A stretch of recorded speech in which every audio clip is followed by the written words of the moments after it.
Isso mesmo, Vera, deputados que integram a comissão que estavam aqui até às 2 horas da manhã discutindo aí esses requerimentos de adiamento de votação e já estão voltando para retomar a discussão por aqui. Quem está aqui comigo é o deputado Beto Pereira, que é do PSDB do Mato Grosso do Sul, e a deputada Alice Portugal, que é do PCdoB da Bahia, os dois integrantes da comissão especial. Vou começar com a senhora, deputada, para saber se ainda tem algum recurso de obstrução possível, porque ontem os requerimentos de adiamento de votação já foram todos vencidos.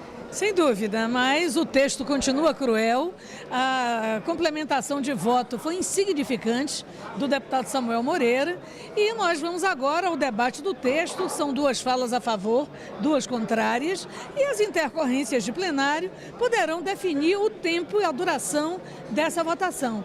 Depois passaremos aos destaques, são muitos os destaques. Os partidos da oposição estão se intercalando, se organizando para fazer a defesa. Nós queremos garantir o retorno do texto anterior para professores, nós queremos que o abono salarial não seja cortado, porque isso não é matéria previdenciária, é matéria trabalhista. Nós não admitimos que a pensão por morte, que uma viúva receba a metade do que teria direito da legislação atual. Então são muitos destaques e nós vamos tentar fazer o debate no sentido de buscar que a população consiga compreender e alcançar a crueldade desse texto. Então é isso, tem partidos que são favoráveis, partidos que são contrários, e os que são contrários vão tentar, mesmo votando contra, às vezes não conseguindo derrubar o relatório, mudar pontualmente algumas partes. Reduzir o dano. Nós sabemos a correlação de forças. Nós temos aqui uma Câmara que foi eleita no rastro de um engano político. Eles próprios estão na autoafagia. Já a Polícia Militar, que hoje está sendo homenageada, está chamando o Bolsonaro de traidor, foi vaiado no Mineirão. Então nós sabemos que há já uma insatisfação latente. Mas a correlação de forças da Câmara é a da eleição. A eleição da fake news, a eleição do controle de dados. E é isso que vai se refletir no seu direito. Por isso, nós temos que voltar às ruas. Deputado Beto Pereira, como é que fica o partido do senhor PSDB? Apresentou destaques aí, como é que vai se posicionar nessa votação? Bom, o PSDB é o único partido que fechou questão a favor da reforma, né? Nós estaremos aí apoiando o texto apresentado pelo relator Samuel Moreira, né? Aquele texto que é o cerne da reforma, né? E aí apreciando pontualmente os destaques que estão sendo apresentados por partidos, né? Aí nós vamos estar avaliando cada um dos destaques apresentados para que possamos aí consolidar o texto que vai a plenário.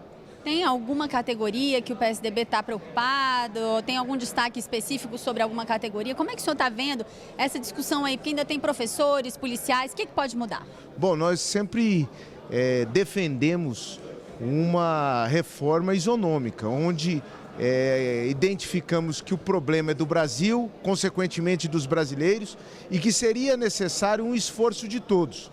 Para isso, nós estamos aí fazendo uma correlação de tudo aquilo que está homogêneo na reforma. Então, nós precisamos e estamos identificando esses pontos para que possamos ainda, em não votado o texto, poder fazer alguma contribuição para que avancemos em algum ponto ainda divergente dentro do plenário.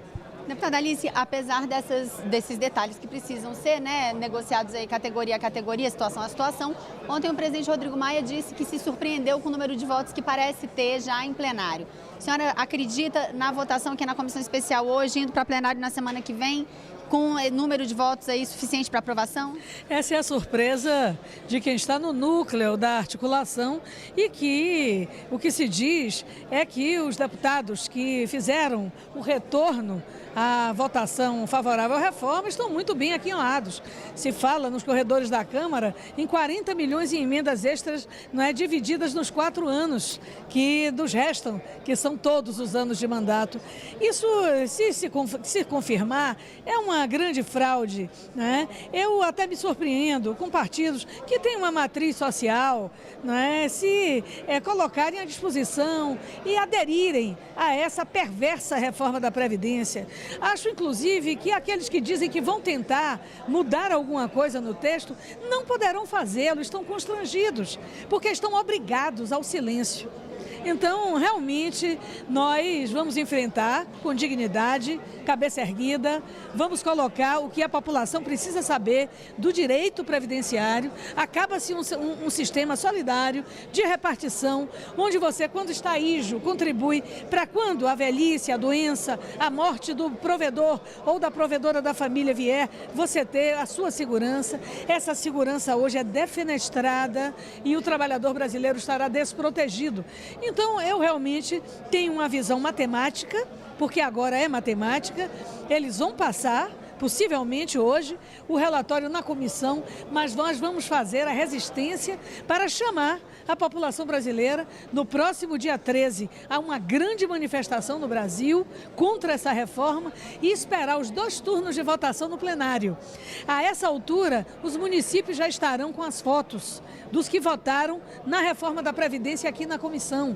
O eleitorado já saberá quem é contra e quem é a favor da sua aposentadoria. E é aí que nós vamos ver quem é quem no plenário e depois dos 2 turnos da votação no Senado da República. Deputado Beto Pereira, o senhor acha que já tem voto para votação em plenário? Olha, eu já acredito que a consciência do parlamento chegou a um ponto de maturidade que dá, sim, suporte a essa votação. Não podemos aqui ter um discurso político demagógico, né? Algo que faz com que seja um discurso fácil, a leitura daquelas pessoas mais humildes.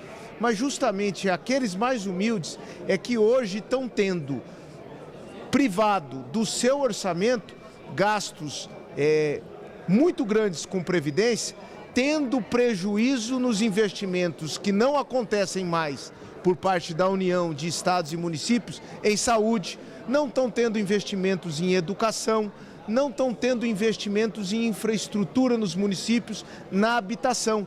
Não é à toa que a esmagadora maioria de prefeitos, de governadores e da classe política brasileira hoje dá a sua parcela de contribuição e a sua parcela de apoio à reforma da Previdência. Claro, nós precisamos sempre fazer adequações, seja ele qualquer um dos lados que estejam defendendo as suas propostas. Esse é o papel do Congresso, esse é o papel de um parlamento. Fazer alterações necessárias para que haja, sim, a perfeição ou quase a perfeição num texto aprovado. Deputado Beto Pereira, deputada Elis Portugal, obrigada pela participação de vocês. Boa sessão para vocês, boa reunião. A gente volta ao estúdio com a Vera.